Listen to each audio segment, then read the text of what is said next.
They say the higher you climb, the harder the fall. But they never tell you about the vultures waiting for you at the bottom.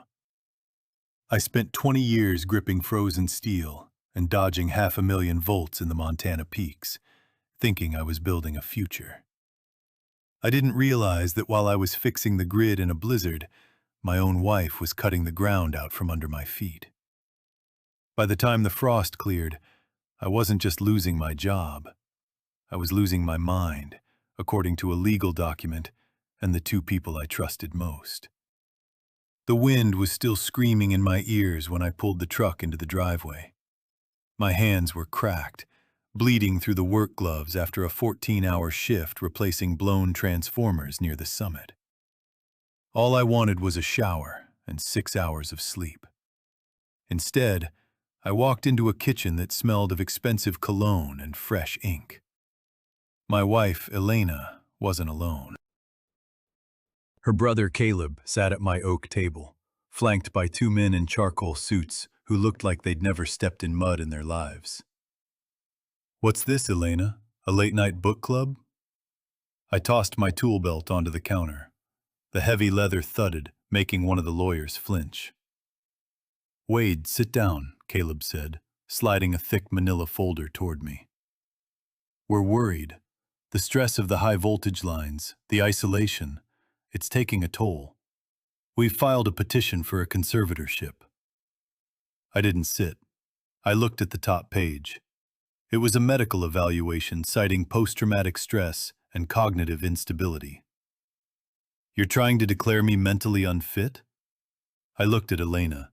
She wouldn't meet my eyes, clutching a silk handkerchief like she was the one suffering.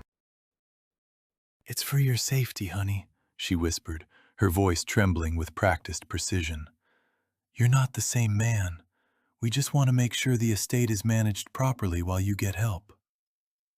The estate. That was the tell. My grandfather's ranch sat right on the border of the new canyon development. Caleb had been trying to buy those 400 acres for his luxury hotel project for 3 years. I'd always said no. "You don't want me safe," I said, the cold from the mountain finally settling in my bones. "You want the land, and you've decided the only way to get it is to lock me in a ward." Caleb stood up, adjusting his tie.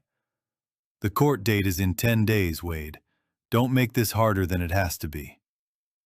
They left together, leaving the paperwork like a death warrant on my table. I stood in the silence of my own home, realizing I wasn't just fighting for my property.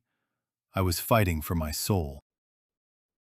If you want to kill a man without a bullet, take away his name, his home, and his dignity. My wife and her brother didn't just want my land. They wanted to erase my existence. One day I was the lead lineman for the state, and the next I was a legal ghost, barred from my own driveway by a temporary court order that treated me like a ticking time bomb. The sheriff's deputy who served the papers didn't look me in the eye. He knew me. We'd played football together 20 years ago. But the law is a blunt instrument when a wealthy man like Caleb is swinging it. I was given 10 minutes to pack a bag. I didn't take much, just my climbing spikes, my insulated coveralls, and a heavy wrench that had belonged to my father. I moved into my service truck. It's a 5-ton rig designed for repair, not for living. I parked it on the gravel shoulder near the outskirts of Bozeman, where the wind howls off the Gallatin Range without any trees to stop it. The cab smelled of old grease and cold metal. Every time a car drove past, the truck rocked, a constant reminder that I was now a vagabond in the town I'd helped power for 2 decades. At the depot the next morning, the atmosphere had curdled. My crew, men I'd pulled out of live wire traps and shared 1,000 thermoses of coffee with, looked at me through a veil of pity. Some looked away entirely, as if mental instability was a virus they might catch. "Management heard about the filing, Wade," the supervisor said, sliding a clipboard toward me. He wouldn't look up from his desk. "They can't fire you yet, but they're pulling you off the day shifts. Until the hearing, you're on the night storm response. Only. It was a death sentence or a test. Night storm response meant heading into the peaks when the winds hit 60 miles per hour and the lines started dancing. It was the work no one wanted, the most dangerous, bone-chilling labor in the industry. Fine, I said. Give me the high-altitude circuits. The blizzard hit on the third night.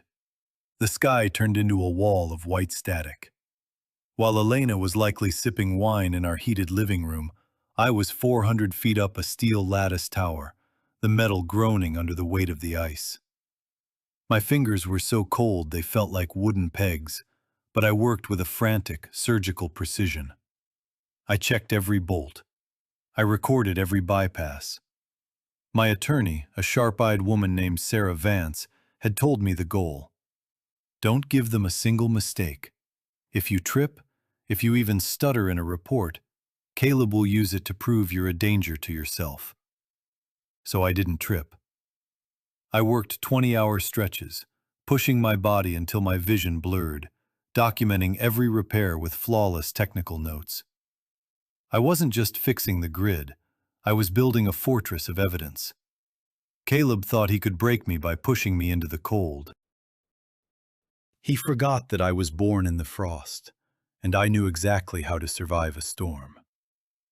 Information is the deadliest current there is, but you have to know which wire to touch to keep from getting fried. Caleb and Elena thought they'd buried me under a mountain of legal paperwork, but they made one fatal mistake. They assumed that because I was out in the cold, I wasn't watching the meters. I spent my nights in the cab of my truck, not sleeping, but digging through the digital archives of the electrical union and the county's infrastructure logs. I found exactly what I needed. Caleb's new headquarters, the nerve center where he kept the original deeds for the ranch and the contracts for his hotel project, was a monument to his own greed.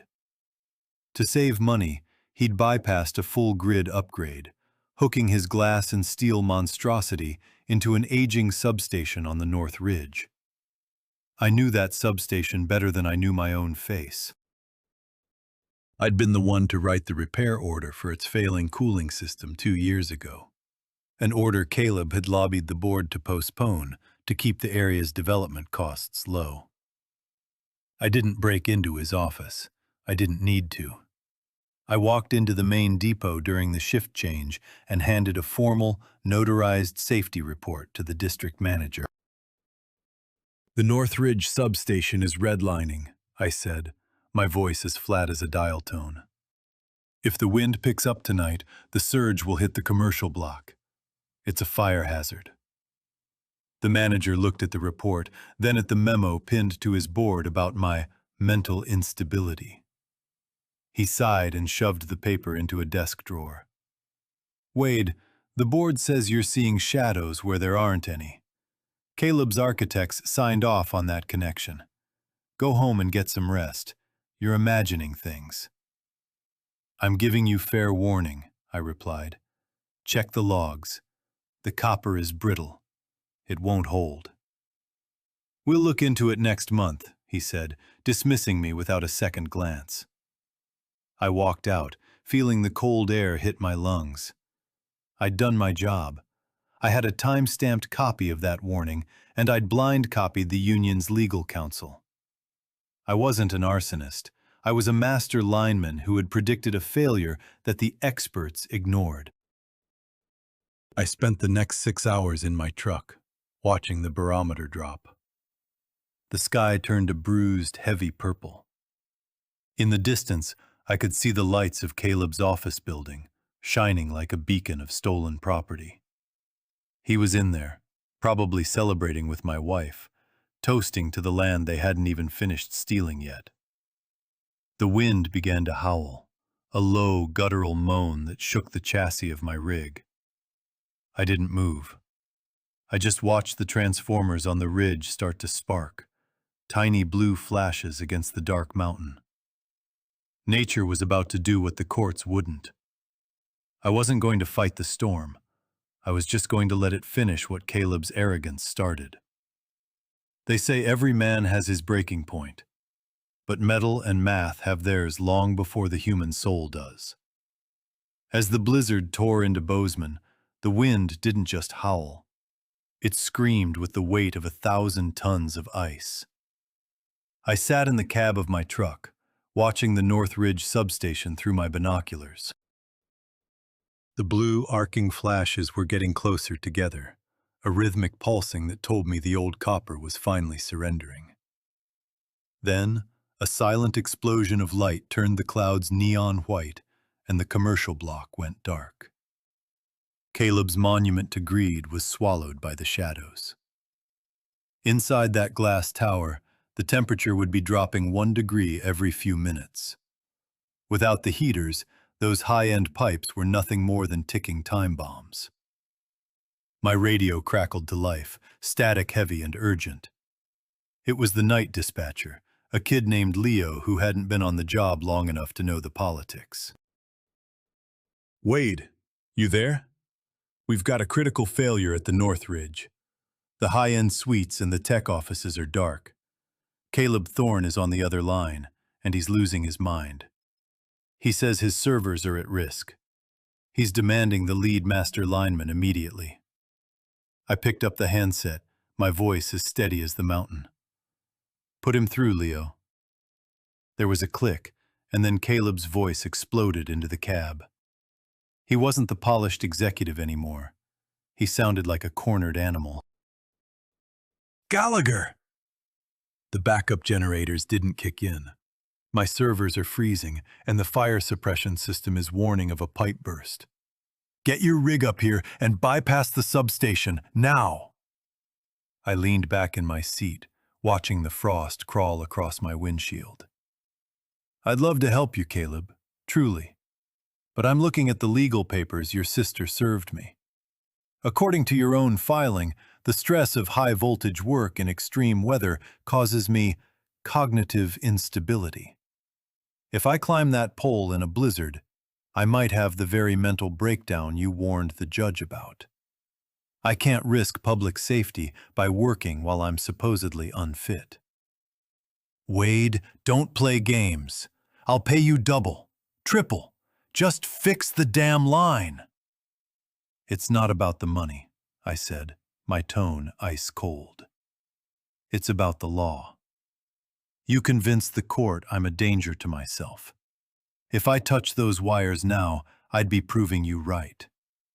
I think I'll just sit here and practice my recovery instead." "You're killing me." "Wade!" I can hear the pipes groaning in the walls. "That's the sound of physics, Caleb. Ohm's law doesn't care about your hotel project." I hung up. 10 minutes later, the pressure gave way. From my vantage point, I saw the shimmering spray of water through the floor-to-ceiling windows of the 3rd floor, his executive suite. Thousands of gallons of pressurized, freezing water were currently jetting directly into his server racks and the filing room where he kept his original deeds and contracts. By the time the sun rose, the evidence he needed to steal my land would be a pile of soaked, illegible pulp, and his pristine office would be a multi-million-dollar ice sculpture. I poured a cup of lukewarm coffee from my thermos and watched the darkness. For the first time in weeks, I felt perfectly sane. The headlights of a sleek, white SUV cut through the swirling snow, bouncing off the side of my service rig. I didn't need to see the license plate to know who it was. Elena stepped out, her designer coat already soaked and clinging to her frame. She looked small against the backdrop of the frozen mountain, stripped of the arrogance she'd worn in my kitchen 10 days ago. She stumbled toward the driver's side window and pounded on the glass. Her fingers were bright red, trembling so hard she could barely make a fist. I rolled the window down just 2 inches. The freezing wind hissed into the cab, bringing with it the smell of ozone and the distant sound of sirens. "Wade, please!" she screamed over the gale. Caleb's building is flooding. The main line burst, and it's freezing the whole second floor. Everything is in there. The deeds, the project permits, my jewelry. You have to come and shut off the auxiliary pressure." I looked at her, my face illuminated by the green glow of the dashboard gauges. I didn't feel anger. I felt a profound, heavy clarity. "I can't do that, Elena," I said. "The court papers you signed say I'm suffering from cognitive instability. If I go near a high-pressure valve in this state, I might make a mistake. It's for your safety, remember?" "Wade, don't do this. We're losing everything." She tried to grab the top of the glass, but her hands slipped on the ice. "The lawyers said if those documents are destroyed, the bank will pull the funding for the hotel. We'll be ruined." "The mountain doesn't care about your funding," I replied, my voice steady and low. "And neither do I. You wanted me out of the house because you thought I was broken. Well, a broken man shouldn't be handling emergencies. Go find a hotel, Elena, if any of them are still open." I rolled the window up. She stood there for a long minute, sobbing against the glass, before the cold finally forced her back into her car. I watched her taillights disappear into the white void. By morning, the Thorn Plaza was a 5-story ice cube. The water had reached the server rooms and the filing cabinets, turning every legal document into a block of frozen mush. Without the original contracts, and with the city investigating why Caleb had bypassed safety protocols, the whole project collapsed like a house of cards. The fallout was surgical. When the union's legal team presented my time-stamped safety reports, the ones Caleb's cronies had ignored, the narrative of my instability evaporated. You can't call a man crazy when he's the only one who predicted the disaster. The court didn't just dismiss the conservatorship. The judge looked at the evidence of Caleb's fraud and handed it straight to the district attorney. I used the settlement from the defamation suit to buy the 200 acres adjacent to my grandfather's ranch. I don't have a glass tower or a silk handkerchief. I have 400 acres of Montana timber and a house that smells like wood smoke, not expensive cologne. Sometimes, when the wind picks up at night, I still head out with my crew. I like the height. I like the cold. I like knowing that no matter how much power someone thinks they have, they still have to answer to the man who knows how to keep the lights on.